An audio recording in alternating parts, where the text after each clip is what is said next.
Good morning TPJ dan APH and welcome back to Football Morning Show. Kali ini di edisi Minggu pagi 13 Juli 2025 untuk kita membahas sesuatu yang banyak banget sekali DM yang bermunculan dan masuk ke Instagram gua untuk membahas Ayo Maduekeku. Iya karena beritanya menurut Fabrizio Romano ini sudah hampir pasti dan banyak yang menagih janji tumpengan gua untuk itu bisa merayakan nanti langsung di depan Coach Justin. Dan tapi sebelum itu gue juga pengen membahas topik-topik yang lain juga. Tapi kita harus memberikan dulu semangat pagi karena walaupun ini hari Minggu kita tetap harus bisa tetap produktif. Makanya buat teman-teman yang mungkin hari ini bangun pagi lagi olahraga, lagi CFD-an, lagi apapun itu bisa sambil tetap nonton dan dengerin update-update terbaru terkait sepak bola dan tim-tim favorit kalian. Nah,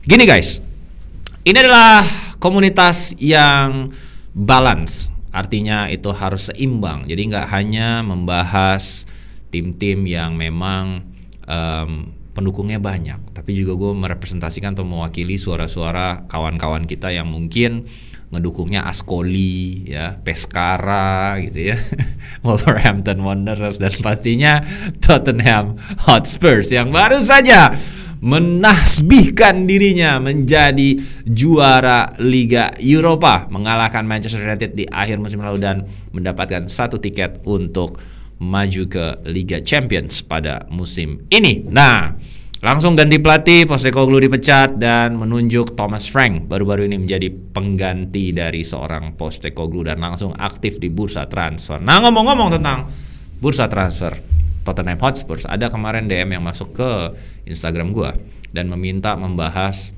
satu topik khusus terkait transfer Morgan Gibbs White. Nah, ini menurut gua penting untuk dibahas. Kenapa? Karena memang si Morgan Gibbs White ini memiliki dispute sekarang saat ini dispute atau perdebatan terkait transfer ini bermasalah sehingga sekarang Premier League tengah mendelay atau menunda registrasi atau pendaftaran transfernya di Liga Inggris. Nah, ini dia gue mendapatkan DM dari Spurs Indo. Dia bilang, "Bang, transfer Gibbs bahas dong, kenapa Forest tempuh jalur hukum padahal Spurs sudah menebus release clause." Nah, ini mungkin beberapa knowledge yang bisa kita bahas bersama-sama, kita sama-sama belajar dan apa sih presiden dari kasus-kasus sebelumnya yang mirip-mirip sama ini dan bagaimana nanti probabilitas outcome dari transfer seorang Morgan Gibbs White dari Forest ke Spurs, apakah nanti akan gugur, apakah nanti akan ada yang pihak-pihak yang di ban atau ada pihak-pihak yang harus membayar denda atau seperti apa, kita akan bahas bersama-sama. Oke, pertama kita mulai dulu dari kronologi dari transfer seorang Morgan Gibbs White. Ini kan sebenarnya pemain yang didatangkan oleh Forest dengan mahar hampir sekitar 42 juta pound sterling ya. Ini marquee signingnya mereka dari Marinakis Group. Ini adalah menjadi pemain terbaik mereka musim lalu dan dia mulai dipanggil ke timnas Inggris berkat penampilan gemilang yang dia tampilkan bersama Nottingham Forest yang nyaris saja bisa mencuri satu slot untuk lolos ke Liga Champions pada musim ini, tapi di akhir-akhir pekan Liga Inggris kemarin penampilan mereka mulai sedikit menurun dan akhirnya gagal tembus ke zona Liga Champions bersama pelatih Portugal. Siapa sih namanya? Nuno Espirito. Nuno Espirito. Nah, itu dia. Yang sangat terkenal dengan gaya pragmatisnya itu. Nah, Morgan Gibbs White menjadi pemain yang paling diandalkan di Forest sehingga ya logik lah kalau misalnya memang banyak klub-klub besar tertarik kepada jasa seorang Morgan Gibbs White. Di akhir musim kemarin juga sebenarnya sempat masuk Manchester City juga katanya tertarik gitu kan. Tapi akhirnya memang Spurs yang menseriusi transfer ini dan mencoba mengaktifkan release clause-nya. Nah, yang menjadi masalah adalah Nottingham Forest menuduh Tottenham Hotspur itu melakukan pendekatan ilegal terhadap Morgan Gibbs White. Kenapa bisa seperti itu? Oke, ini gue jelasin dulu sama kalian ya. Jadi ada sebuah proses. Kalau proses ideal dari transfer, sebuah transfer itu adalah kalau lu adalah sebuah klub yang ingin membeli pemain dari klub lain, hal pertama yang harus lo wajib lakukan itu memberitahu klub tersebut. Ya, misalnya gua adalah Spurs, kalian adalah pemilik Nottingham Forest. Gua pengen beli Morgan Gibbs White musim panas ini. Hal pertama yang harus gue lakukan adalah menginform klubnya. Jadi, hey Forest, gua pengen beli Morgan Gibbs White. Gitu. Berapa harganya? Boleh nggak gua berdiskusi langsung dengan Gibbs White? Misalnya nih, yang jamak dilakukan adalah kedua klub ini tuh ngasih range harga dulu gitu. Jadi kayak oke, Gibbs White itu gue minta segini. Oke, udah ada patokannya. Patokannya let's say 60 juta. Oke, sembari kita berdiskusi tentang harga, klub yang ingin membeli itu bertanya kepada klub yang ingin menjual, boleh nggak sembari kita diskusi harga, gua juga diizinkan bernegosiasi dengan sang pemain dan agennya untuk gua bisa mengetahui berapa kira-kira permintaan gajinya. Nah, itu adalah flow yang ideal atau flow yang seharusnya dilakukan. Nah, yang dituduhkan oleh Forest, flow ini tidak dilakukan dengan benar. Jadi, tidak ada komunikasi yang dilakukan oleh Spurs kepada Forest untuk menginformasikan bahwasannya dia ingin mendekati seorang Morgan Gibbs White gitu. Tiba-tiba langsung ditebus release clause-nya. Nah, ini yang menjadi perdebatan. Kenapa? Karena dari Forest itu mengklaim kenapa Spurs bisa tahu kontrak spesifik yang ada di kontrak kerjasama antara Gibbs White dan Forest itu jumlahnya 60 juta pound. Itu spesifik banget, itu ada di kontraknya. Kenapa pihak Spurs bisa tahu jumlah dari release clause yang dimiliki oleh seorang Morgan Gibbs White? Padahal mereka tidak pernah mempublish, padahal mereka tidak pernah stated. Makanya yang dicurigai oleh Forest adalah berarti sudah ada obrolan dari seorang kubu agennya Morgan Gibbs White dengan pihak Tottenham Hotspur. Dalam hal ini mereka menganggap itu ilegal karena lu belum info sama gue kalau lu mau beli pemain gue. Tiba-tiba lu udah nego, lu udah tiba-tiba dibocorin kalau misalnya Morgan Gibbs White ini memiliki release clause dan langsung memberikan penawaran sesuai dengan jumlah yang tertera di kontrak. Gini. Nah, ini presedensnya sebenarnya mirip seperti ketika Arsenal ada yang memberitahukan ke kubu Arsenal di tahun 2000 berapa ya itu ya Bang ya, Luis Suarez ya, bahwasannya Suarez di Liverpool memiliki release clause 40 juta pada saat itu. Jadi Arsenal tuh nawar 40 juta pound plus 1 pound. Jadi 40 juta pound plus 1 pound 2013. Jadi ada pihak tertentu yang memberitahu Arsenal, kubu Arsenal, bahwasannya Luis Suarez di 2013 memiliki release clause 40 juta pound sterling. Makanya dia ada penawaran ke Liverpool yang sejumlah 40 juta pound plus 1 pound sehingga klausa itu bisa diaktifkan. Ternyata di kasus 2013 klausa itu nggak ada. Sehingga Liverpool nggak harus menjual, tidak harus berkewajiban untuk menanggapi tawaran tersebut. Nah, in this case, di kasusnya Morgan Gibbs White, itu stated di kontraknya kalau ada tim yang menawar dia dengan jumlah 60 juta pound, Gibbs White itu boleh merespons atau memilih untuk pindah. Nah, yang jadi perdebatan kembali lagi, kenapa Spurs bisa tahu? Ini yang dijadikan oleh Nottingham Forest untuk menggugat ke Premier League bahwasannya ini ilegal. Nah, pernah nggak ada presiden lagi kasus di mana sebuah klub berbicara dulu dengan pemain tanpa izin dari klub yang memilikinya dan akhirnya dihukum? Ada, guys. Ini kejadiannya bersama Ashley Cole ya. Jadi ini kawan kita Jose Mourinho itu melakukan pendekatan ilegal terhadap Ashley Cole ketika dia masih membela Arsenal ya. Jadi pada saat itu Ashley Cole ini tampil lagi gacor-gacornya ya. Lagi gacor-gacornya ya, naturally kawan kita Jose Mourinho, kita sikat aja nih barang gitu kan. Ini back kiri gacor nih guys, kita begal aja dari Arsenal gitu kan. Arsenal kan dari dulu kan korban pembegalan mulu sama City sama Chelsea gitu kan. Semua pemain gacor-gacor begal aja guys gitu kan. Nah, mereka bertemulah di sebuah hotel. Ya, ini pertemuan rahasia yang terjadi antara Cole dan juga Jose Mourinho. Dan ternyata bocor guys pertemuan ini. Dan akhirnya Arsenal melaporkan tindakan ilegal ini ke Premier League. Dan akhirnya semuanya kena hukuman. Mulai dari Ashley Cole yang mendapatkan denda sebesar 100.000 pound sterling ya. Langsung didenda nih kawan kita nih Ashley Cole nih ya. 100.000, dan setelah dia banding akhirnya denda tersebut dikurangin menjadi 75.000 pound. Tetap mungkin ini hanya sebuah angka yang duit parkir lah buat Ashley Cole ini.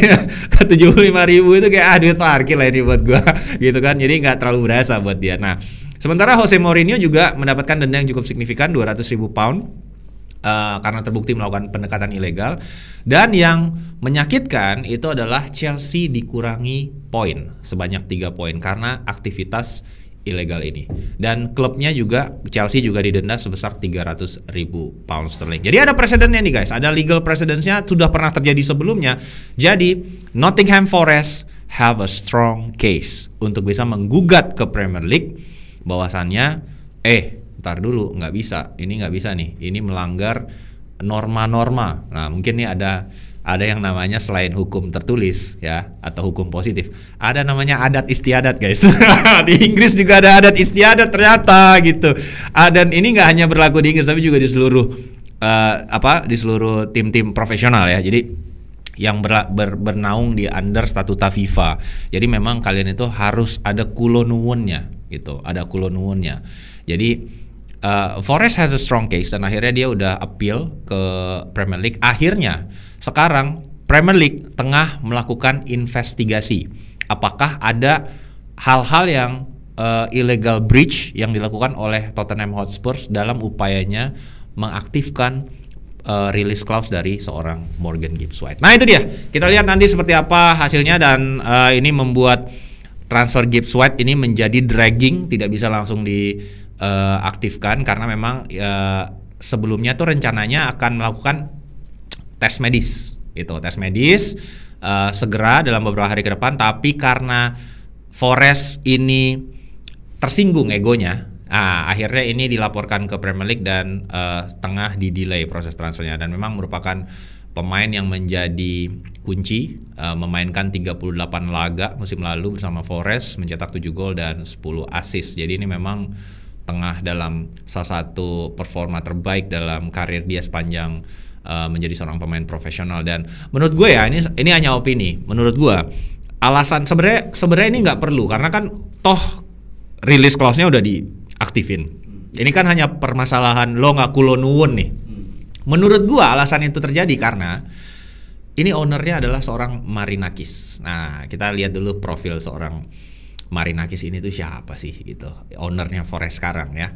Jadi Evangelos Marinakis ini kemarin triggered sebuah debate bahwasanya dia masuk ke lapangan dan marah-marahin Nuno Espirito Santos gitu di akhir musim kemarin, karena mereka punya a very high chances untuk masuk ke zona Liga Champions, dan itu adalah momen-momen pertandingan terakhir yang akan menentukan apakah mereka bisa membuat sebuah rekor untuk kembali ke Liga Champions.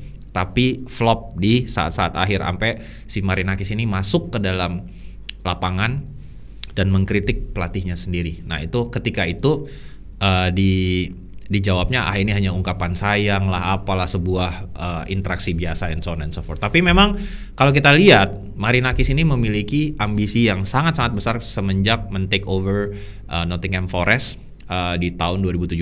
Dia berusia 57 tahun, memiliki total net worth atau perkiraan kekayaan versi Forbes sebesar 5,1 miliar dolar gitu. Jadi ya kaya lah kawan kita ini ya, dan tapi mungkin masuk klasifikasinya nih OKB nih guys gitu, karena dari dari cara-cara yang dia lakukan masuk ke lapangan kemarin gitu ya, terus juga mengakuisisi seorang Edu untuk supervise grup yang dia miliki. Jadi Marinakis ini nggak hanya miliki Forest, tapi dia juga punya Olympiakos, dia juga punya Rio Ave dan Vasco da Gama, beberapa tim yang ada di Portugal dan juga di Brazil. Jadi dia punyanya grup nih. Nah biasanya emang kalau OKB itu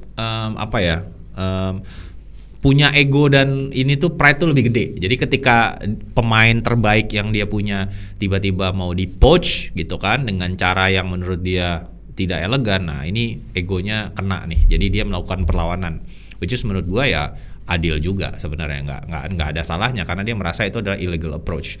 Cuman sebenarnya kan kalau dari sisi practical, ya udah ditebus release clause-nya. Gue mau ngomong apa-apa juga, mau ngapain lagi gitu sebenarnya kan, banyak juga sebenarnya yang melakukan itu tapi tidak di komplain gitu. Nah mungkin ini adalah bentuk dari kekecewaan seorang Marinakis yang ngerasa, oh gue tuh udah membangun tim dengan serius, gue udah memberikan investasi yang banyak, tapi ternyata untuk mengontrol sebuah tim yang levelnya di papan tengah itu susah, karena gue pemain-pemain terbaik gue dengan gampangnya bisa di poach dari tim yang lebih besar. Mungkin salah satu alasannya kenapa klausa itu juga ada, klausa tebus rilis dari seorang Morgan Gibbs White. Kalau nggak ada itu, dia nggak mau datang guys gitu. Dan dia juga baru aja menerima penolakan si Marinakis ini yang cukup memalukan kemarin kan, dari seorang Timothy Weah dan juga Samuel Mbanggula, dua-duanya pemain Juventus.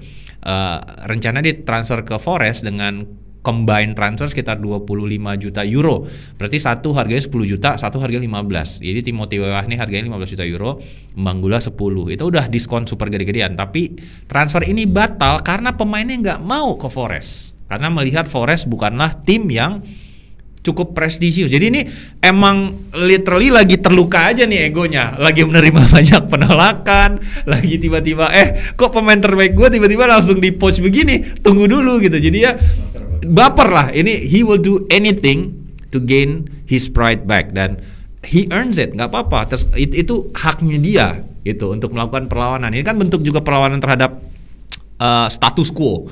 Jadi kayak gua dengan semangat gue bisa melawan orang-orang yang memiliki kemampuan finansial lebih tinggi atau misalnya apa, whatever gitu. You earn it man. Jadi it's okay.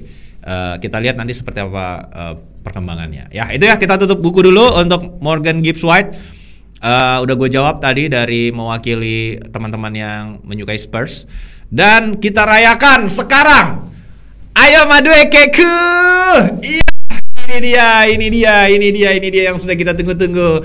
Sebuah rumor bahwasannya Noni Madueke akan ke Arsenal, dan ini sepertinya akan segera menjadi kenyataan, karena memang Fabrizio Romano 2 hari terakhir sudah memberitakan bahwasannya it's on. Totalnya plus bonus sekitar 57 juta pound, dan Chelsea sudah menerima pinangan atau official bid dari Arsenal, dan sepakat untuk mengizinkan Madueke melakukan tes medis untuk proses kepindahannya ke Arsenal. Ya, kita bisa bayangkan semua reaksi dari fans Arsenal, termasuk produser Yafet yang sekarang lagi mesem-mesem di sebelah kiri. Dia pasti sangat menginginkan transfer ini terjadi.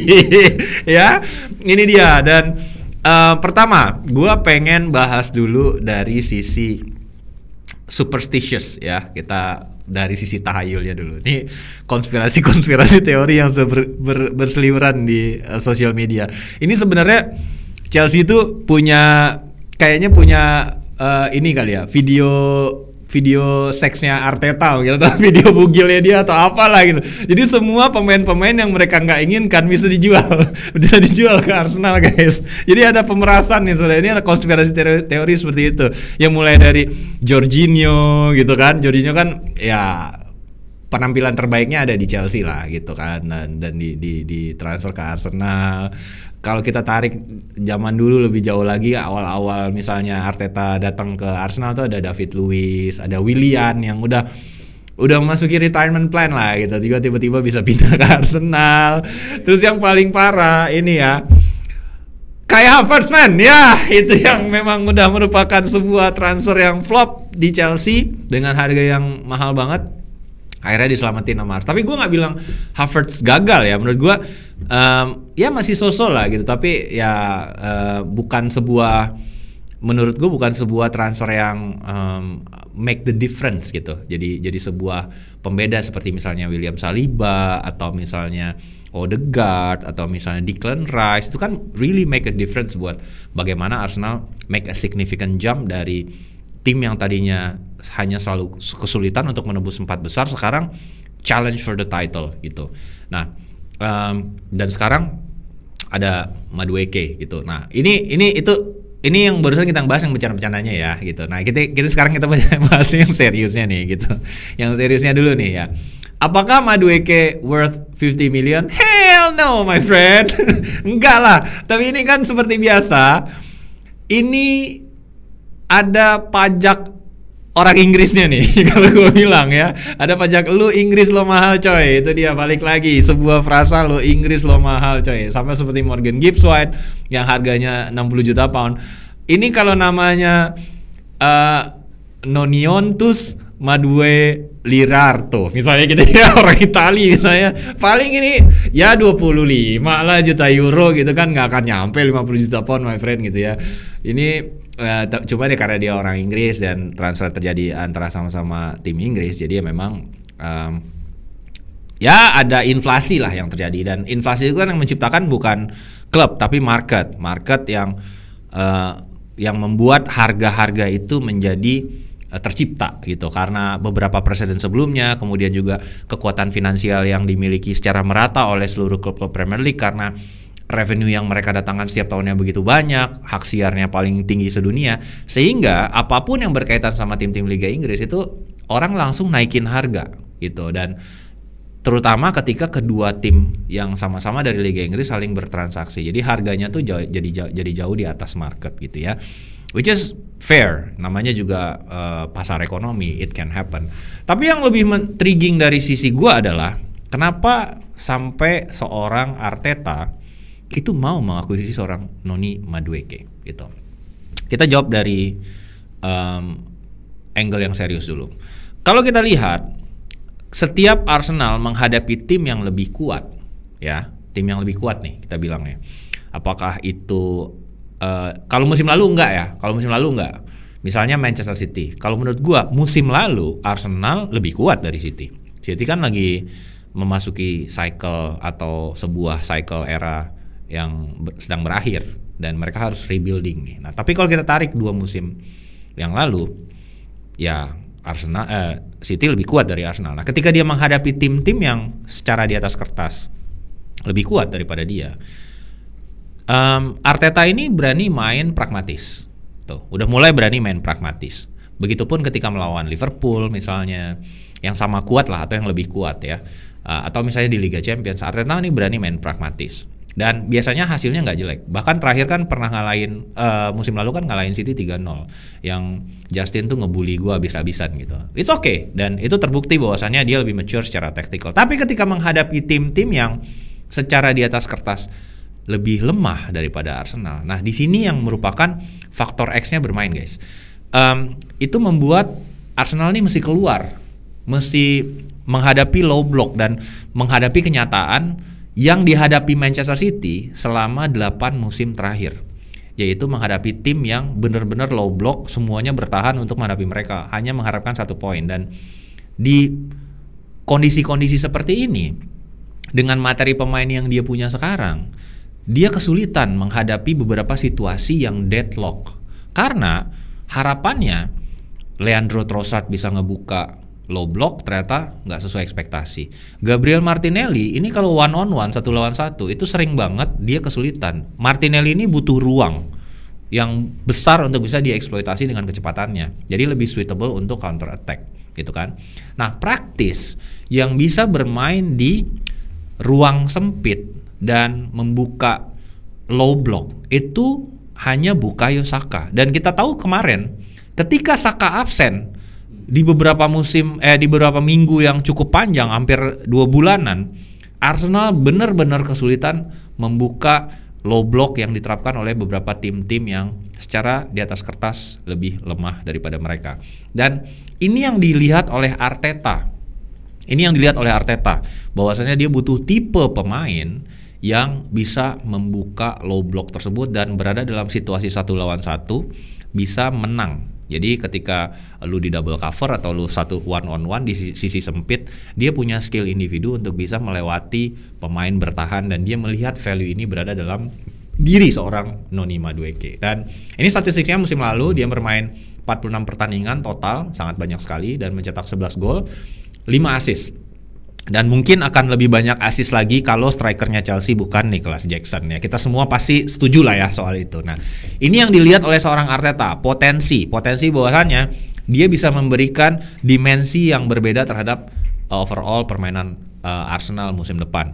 Dan fakta dia juga seorang left footed, bahwasanya dia berkaki kiri. Dia bisa dimainin di kanan, dia bisa dimainin di kiri ya. Most likely dia lebih sering dimainin di Chelsea sisi kanan, tapi kan sisi kanan udah Bukayo Saka, dan ini masih menjadi question mark apakah seorang pemain sayap berkaki kiri itu cocok ditaruh di sayap kiri di sepak bola modern ini, karena rata-rata sekarang pelatih yang ada di Eropa itu menerapkan pemain yang punya kaki dominan berbanding terbalik di sisi sayap yang mereka taruh. Misalnya Saka kan kaki kiri tuh. Nah, dia ditaruh di kanan gitu. Jadi dia bisa placing nih guys ya. Kayak kalau main PS ya placing dulu gitu. Nah, ini kita lihat nanti seperti apa peran dari seorang Noni Madueke. Dari level taktikal, gue melihat ada rasionalitas dari keputusan yang diambil oleh Arteta untuk mengakuisisi Noni Madueke. Tapi dari level grooming players ini question mark, karena kan gini, at least yang gue tahu ya, Arteta itu di hire oleh Pep Guardiola sebagai asisten di musim keduanya dia kalau gue nggak salah di City. Itu fungsinya dia sebenarnya tactical complementary. Jadi Pep itu datang dari sepak bola Spanyol dan Jerman knowledge-nya, dan Eropa in general.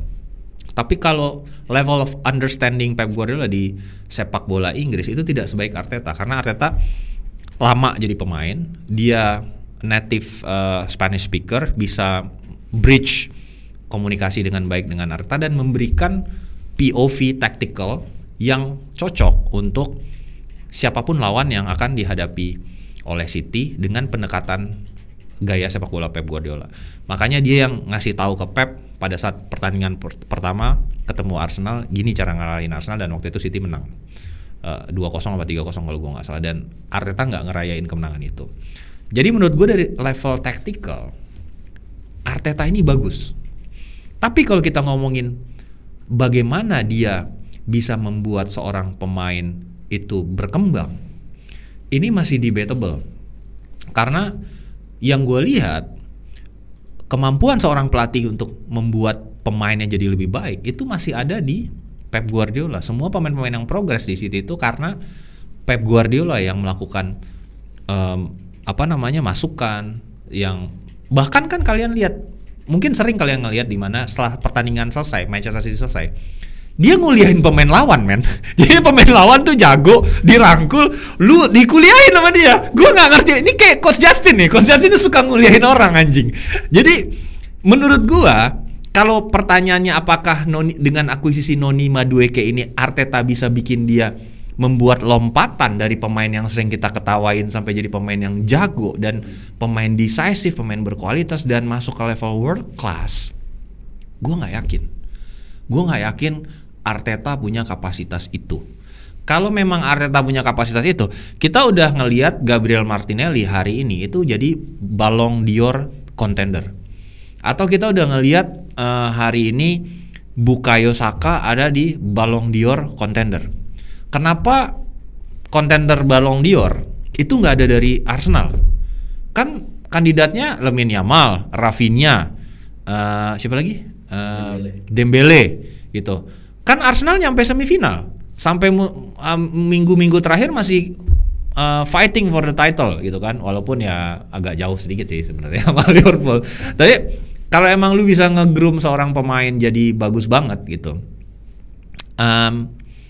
kenapa nggak ada yang ada di level world class gitu setelah berapa musim dipegang sama Arteta? Beda banget lah sama Guardiola gitu. Guardiola itu, atau Conte lah gue sebutnya, Guardiola itu bikin banyak pemain jauh lebih baik, kayak Leroy Sané, dia markir Sané musim 1, tapi musim keduanya double digit assist, double digit goal. Dia bikin Raheem Sterling jauh lebih baik gitu kan. Dia bikin Gundogan redefining posisinya dari defensive midfield tiba-tiba bisa jadi attacking midfield gitu. Dia bikin Rodri jadi pemain kelas dunia. Dia bikin banyak banget back jadi keren banget, Aymeric Laporte, Ruben Dias, you name it gitu. Dia bikin pemainnya bisa naik kualitasnya. Nah, sementara gue ngelihat Arteta belum nih. Gue nggak bilang bikin kualitasnya diturun, tapi nggak naik kelas gitu. Contohnya, mungkin yang musim lalu agak sedikit naik kelas menurut gue tuh adalah Declan Rice. Itu adalah salah satu contoh suksesnya menurut gue Arteta. Jadi diakuisisi dari West Ham dengan posisi defensive midfield, tapi di redefine posisinya oleh Arteta sebagai box to box, sehingga dia lebih kontribusinya lebih besar ketimbang hanya menjadi seorang penyeimbang dan metronom. Sekarang dia bisa berkontribusi terhadap gol, memberikan physical presence, recover ball, dan juga memberikan opsi untuk membuka ruang dan attacking atau coming from behind ketika situasi di mana Arsenal dalam kondisi deadlock gitu. Dan itu alasannya juga akuisisi yang dilakukan adalah Zubimendi, karena memang Arteta ngelihat di jangka panjang posisi seorang Declan Rice adalah menjadi gelandang nomor 8. Mungkin ujung-ujungnya kayak Steven Gerrard atau gue nggak bilang Frank Lampard lah, mungkin Gerrard lah ya. Gerrard itu kan punya physical bagus, shooting yang keren, dan visi untuk ngasih beberapa umpan-umpan direct kepada pemain-pemain rekan setimnya. Nah, itu yang gue lihat cukup berhasil ya. Baru 1 musim nih, belum ini. Tapi yang lain ya arguably Saka masih naik level sedikit, tapi nggak yang outstanding banget. Gabriel Martinelli menurut gue stuck di situ-situ aja. Strikernya nggak ada yang flourish. Gabriel Jesus ya kita tahu flop gitu kan. Sampai sekarang dia masih cari striker, dan mungkin Gabriel Magalhaes yang lebih sedikit step up juga permainannya di musim ini. Nah, gue nggak yakin Madueke ini bisa di-groom menjadi seorang world class player di Arsenal, tapi kita lihatlah nanti. Itu yang posisi seriusnya ya. Posisi bercandanya, nah kita nanti tumpengan 17 Agustus pembukaan Liga Inggris antara Manchester United melawan Arsenal. Kita akan live reaction bersama formasi The Derby. Kita akan kembalikan programnya, nanti akan di rebranding, ada nama baru. Insyaallah nanti kita akan cari sponsor yang baru, dan kita akan live reaction 17 Agustus Manchester United melawan Arsenal dengan tumpeng. Kita suapin Coach Justin. Ya, akhir kata Hanif Tamirin pamit, dan kita akan ketemu lagi di Football Morning Show di hari Selasa nanti. Thank you, bye.